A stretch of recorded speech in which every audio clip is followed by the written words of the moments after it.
Let's kick things off with some travel news. If you're one of those people who can't wait to fly on an airplane again, well, first of all, congratulations on being basic.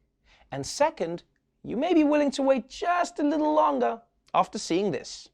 This morning, the FAA and Japan's Civil Aviation Bureau grounding all Boeing 777s with a specific Pratt & Whitney engine, as the NTSB investigates how this 777 engine fell apart in midair just after takeoff. 231 passengers aboard United 328 from Denver to Honolulu Saturday, that terrifying sight right outside their windows. Overnight, the NTSB saying 2 fan blades on the engine were fractured. You can see a broken fan blade in this image. On the ground, massive pieces of metal falling onto neighborhoods, some running away, trying to avoid getting hit by pieces falling out of the sky. It almost landed on my head. This giant piece falling on Kirby Clement's lawn, crushing his truck. When I stood up and looked out the window, I go, oh no, that's the front end of an airplane.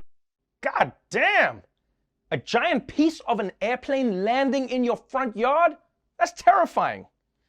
I mean, on the other hand, how great is it to get something complimentary from an airline for once? Customer service is back, baby! Ah! And as terrifying as this moment was, what's really impressive is that someone was on a plane, saw the engine was on fire, and their first impulse was to take out their phone and record it.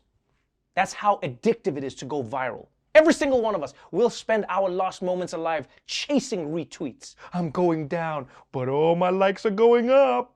But at the same time, you're also on a plane. So I mean, there's really no other good way to spend your last few minutes on Earth. Oh God, the plane is going down. The plane is going down.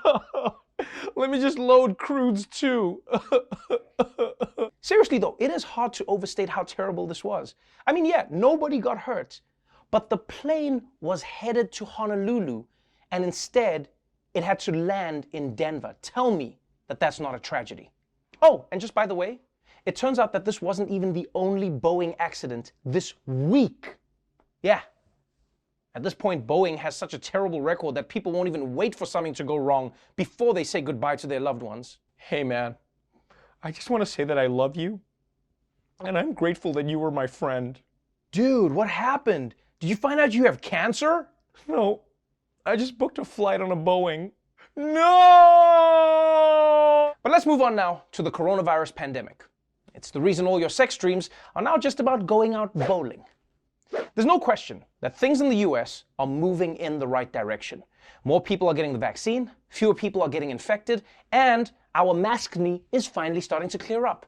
But at the same time, things are still very bad. And today, the country reached a grim milestone to remind all of us of that. The coronavirus and the pandemic's once unthinkable toll in the U.S. More than 500,000 lives lost in less than 1 year. The first reported fatality came on February 29th. 3 months later, it was 100,000 dead. And then by mid-September, the death toll climbed to 200,000 and surpassed 300,000 by mid-December. But then came the deadliest period in the pandemic, 400,000 deaths on January 19th. And now, just 1 month later, here we are, 500,000 COVID deaths in this country. President Biden will mark the milestone at the White House with a moment of silence and a candle lighting ceremony. That's right, people. 500,000 COVID deaths. A number that nobody wanted to see. And as painful as that is, you have to admit, it is nice to see America's president actually take a moment, just a moment, to recognize the toll that coronavirus has taken. I mean, the only time the previous president showed any sadness was when he accidentally deleted Fox News off of his DVR.